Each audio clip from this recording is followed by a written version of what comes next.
Estamos presenciando una anomalía, no un atleta. Cuando se invoca el nombre de Shohei Ohtani, la mente salta inmediatamente a la imagen de un kaiju de las grandes ligas, una fuerza que no respira ni titubea, calibrada a la perfección para sembrar el terror en la caja de bateo y en el montículo. Hablamos de una bala propulsada a 180 km por hora, un latigazo del bate que desafía la física, culminado en un contrato faraónico de $700 millones a 10 años, la cifra más grande jamás vista en la historia del deporte profesional. Esta amalgama de datos y rendimiento lo convierte en algo más que carne y hueso. Parece un motor de béisbol de precisión suiza, pero diseñado en el infierno. Este hombre ha sacudido los cimientos de la liga, esparciendo semillas de desesperación entre los rivales. El miedo, podríamos argumentar, es su constante compañero de equipo, o al menos la emoción dominante de cualquiera que lo enfrente, ya sea con el bat en las manos o viéndolo desde la lomita. Sin embargo, en la quietud de una sala de análisis de béisbol, un lugar que había estado extrañamente callado tras la pausa invernal en las noticias de MLB, una anécdota inesperada proporcionada por su compañero de equipo en los Dodgers de Los Ángeles, Freddie Freeman, desveló una grieta diminuta pero profundamente humana detrás de esa fachada de invencibilidad.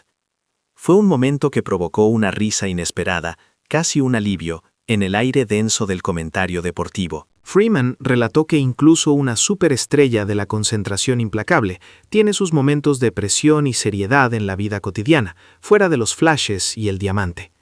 La conversación surgió justo cuando las cámaras se habían enfocado en un Ohtani sorprendentemente relajado fuera del uniforme, una expresión natural, un poco distante, muy diferente a la intensidad tensa que exhibe en el juego. En lugar de analizar o elogiar, Freeman simplemente se echó a reír de forma genuina, el tipo de risa cálida que sugiere que recuerda una cara secreta, conocida solo por sus compañeros de locker. El presentador, visiblemente confundido por el cambio de tono, intentó volver a la realidad de los hechos.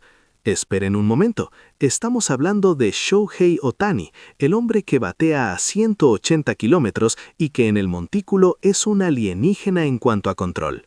La lógica dictaba que la pregunta era absurda. Ohtani ha navegado por la presión más extrema imaginable, ese tipo de fortaleza mental que le permitió dominar a Mike Trout en la parte baja de la novena entrada en la final del Clásico Mundial. ¿Qué podría asustar a ese hombre? Freeman, sin embargo, se rió entre dientes, asintió profundamente y bajó ligeramente la voz, creando un ambiente de complicidad. Exacto.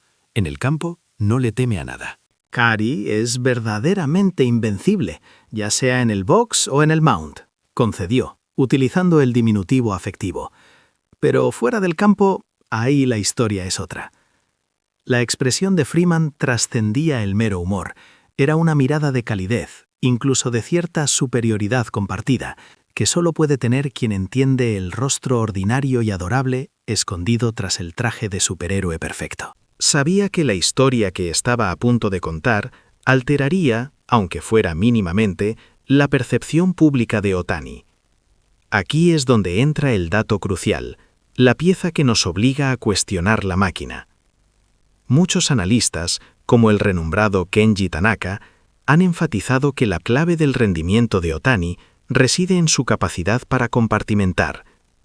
Es un robot quirúrgico en el estadio, completamente desprovisto de emociones, lo que le permite mantener una consistencia estadística que solo hemos visto en los niveles más altos de la ingeniería del rendimiento deportivo. Su strikeout rate de 32% en el montículo y su barrel rate de 18% como bateador son datos que gritan falta de humanidad, argumentó Tanaka hace solo unas semanas. Es una tesis poderosa, pero incompleta.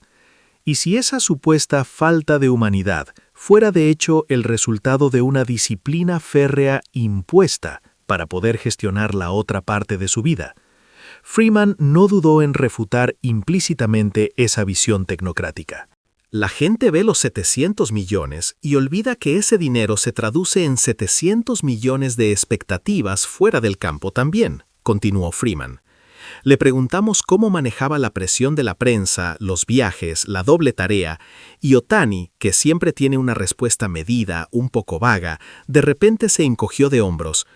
Estaba bromeando con él sobre si alguna vez se relajaba. El verdadero clímax no es una estadística de lanzamiento, sino la imagen de un hombre en pantalones cortos. La conversación viró hacia las fotos que se habían viralizado de Otani durante su reciente estancia en Hawái, imágenes que capturaban su yo más privado. «Ya todos han visto esas fotos hawaianas, ¿verdad?», preguntó Freeman a la cámara. No estaba vestido con la pulcritud artificial de un uniforme de béisbol, ni con la delgada protección de un bateador. Llevaba sandalias y pantalones cortos, su boca ligeramente curvada, no con la mueca de un guerrero, sino con la expresión relajada y un poco atontada de un joven que acaba de terminar una temporada agotadora. «Ahí tienes a los $700 millones, en chancletas», bromeó Freeman. Y entonces soltó la bomba, cerrando el open loop que había planteado al inicio. Le pregunté si, incluso en Hawái, se sentía presionado. Él dijo que no, que la prensa lo había dejado en paz, que el entrenamiento era rutinario, que se sentía completamente relajado. Hizo una pausa dramática. Y luego le pregunté qué hacía Mamiko-san al respecto. Le pregunté si ella lo dejaba relajarse completamente. «Es ahí», y Freeman rió aún más fuerte, inclinándose hacia adelante. «Donde ves el terror. No es la recta de 102 millas por hora, es la presión de tener que ser un esposo normal, tranquilo, relajado, cuando estás programado para ser un motor de destrucción». Cuando mencioné a Mamiko-san y su necesidad de que él simplemente se apague por completo durante las vacaciones, vi la desesperación en sus ojos.